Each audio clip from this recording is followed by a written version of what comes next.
Bom, vamos mergulhar direto nisso. Hoje eu quero te convidar para entrar num espaço seguro com a gente, quase como se estivéssemos numa sessão clínica, sabe? Nós vamos explorar juntos o rastro psicológico e biológico que fica depois de uma das experiências mais difíceis que um ser humano pode passar: a quebra de confiança e a traição num relacionamento. O nosso foco aqui não é apontar o dedo ou julgar, mas sim iluminar esse peso invisível das nossas reações. A gente precisa entender como a nossa própria biologia acaba ditando se vamos seguir pelo caminho da dor ou pelo caminho da cura. Então, vamos lá. Essa frase aqui é o nosso grande ponto de partida. A gente precisa primeiro validar o choque absurdo que acontece quando a confiança se quebra. Sabe, a sociedade costuma tratar a dor de uma traição como se fosse só uma questão emocional, um simples coração partido. Mas a neurociência prova que o buraco é bem mais embaixo. Quando aquela base de segurança afetiva é destruída, a mente entra, literalmente, em modo de sobrevivência. O seu cérebro interpreta essa ruptura como uma ameaça real, física. Então, aquela reação inicial de choque total não é fraqueza sua, de jeito nenhum, é pura biologia.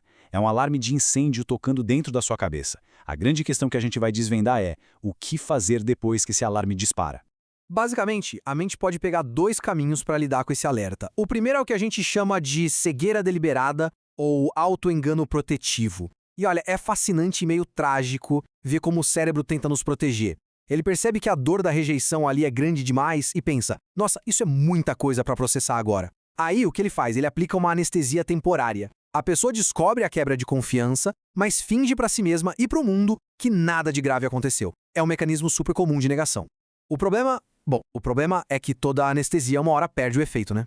E aí entra um negócio super perigoso que acontece nos bastidores dessa negação toda. Quando a gente tenta forçar a mente a acreditar numa ilusão, enquanto a realidade está ali gritando na nossa cara, a gente cria o que a psicologia chama de dissonância cognitiva. Para colocar de um jeito simples, imagina tentar afundar uma bola de praia numa piscina. Exige uma força constante, exaustiva. Você reprime a realidade para conseguir manter a imagem daquele relacionamento. E esse conflito interno, que é super silencioso, dá um curto-circuito no sistema nervoso. Uma parte da sua mente sabe a verdade, enquanto a outra gasta toda a sua energia vital tentando esconder isso debaixo do tapete. A questão crucial aqui é que essa conta da cegueira sempre chega. Suprimir uma emoção dolorosa é exatamente como ignorar uma infecção. Ao reprimir a realidade e sustentar essa guerra interna, a sobrecarga no sistema nervoso fica insustentável. A ciência mostra claramente que agir assim aumenta, e muito, as chances de desenvolver quadros severos de ansiedade e depressão. E detalhe, não para só na mente não. O corpo começa a falar. Surgem aqueles sintomas psicossomáticos, sabe? Aquela dor crônica nas costas que não passa, problemas gástricos do nada, tensão muscular. É o seu corpo físico absorvendo todo o impacto dessa ilusão. Por outro lado, a gente tem um segundo caminho. Esse exige muito mais coragem logo de cara, que é a aceitação radical, ou o perdão consciente. E presta muita atenção aqui porque tem um mal-entendido gigante sobre o que é perdão. Aceitação radical não é bater palma para o erro ou dizer que está tudo bem. De forma alguma.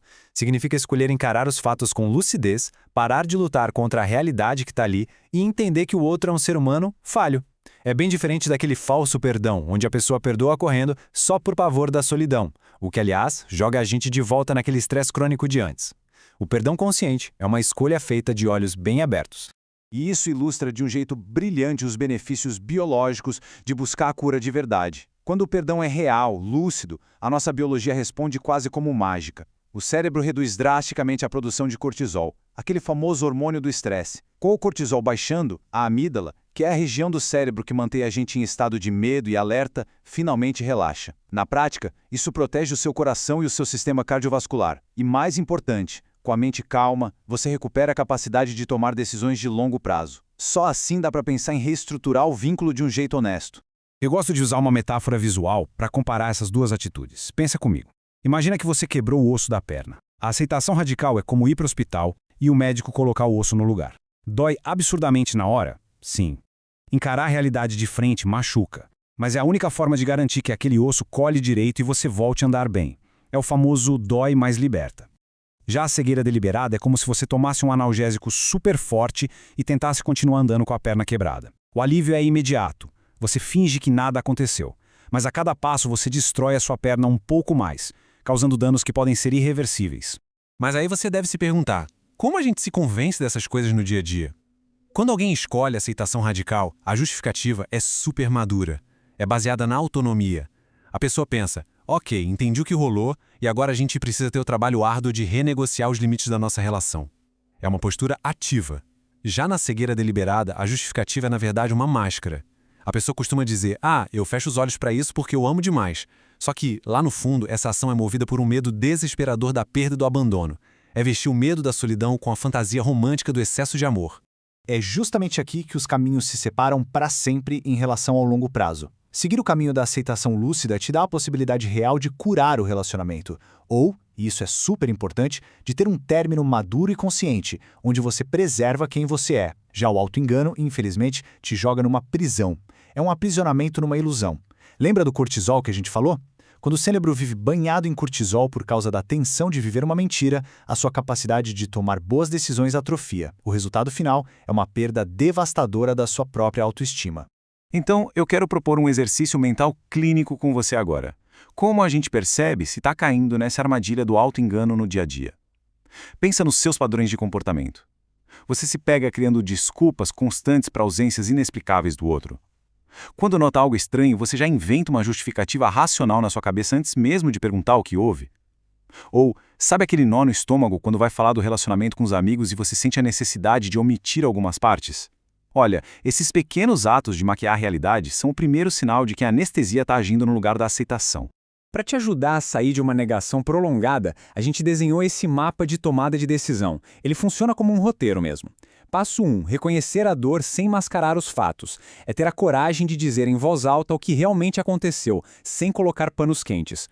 Passo 2. Identificar aquelas desculpas que a gente acabou de falar no exercício mental. Quando bater o instinto de justificar o injustificável, acenda o alerta vermelho. E o passo 3. Avaliar a realidade a longo prazo. Faça a si mesmo esta pergunta de ouro. Manter essa ilusão hoje vai me trazer cura ou vai me adoecer daqui a 5 anos? Essa clareza é a sua melhor ferramenta. Eu quero deixar uma mensagem central gravada aqui para fortalecer quem quer que esteja passando por isso. Olha só, o amor de verdade, em nenhuma hipótese vai exigir que você perca a sua lucidez. Jamais. Romper essa barreira da negação e encarar a realidade, por mais que doa, é o único jeito de preservar a sua saúde mental. Validar a dor que você sente e proteger a sua mente não é frescura, não é orgulho, nem falta de amor. Na verdade, é o primeiríssimo e mais indispensável passo para a cura de verdade, seja mantendo a relação ou seguindo em frente.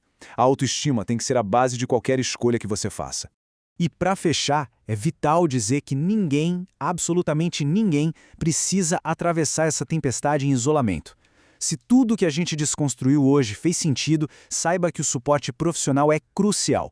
A terapia te dá um chão firme para processar esse trauma sem julgamentos e para organizar toda essa bagunça química e emocional que acontece no corpo. Escolher encarar a realidade exige muita coragem, mas ignorar os fatos só cria uma prisão onde a maior vítima é o seu próprio bem-estar. Que essa nossa análise de hoje sirva como um ponto de partida para decisões mais lúcidas. E eu deixo uma última reflexão. Se o corpo sempre guarda o peso das nossas ilusões, qual é a verdade que a sua mente está escolhendo anestesiar hoje?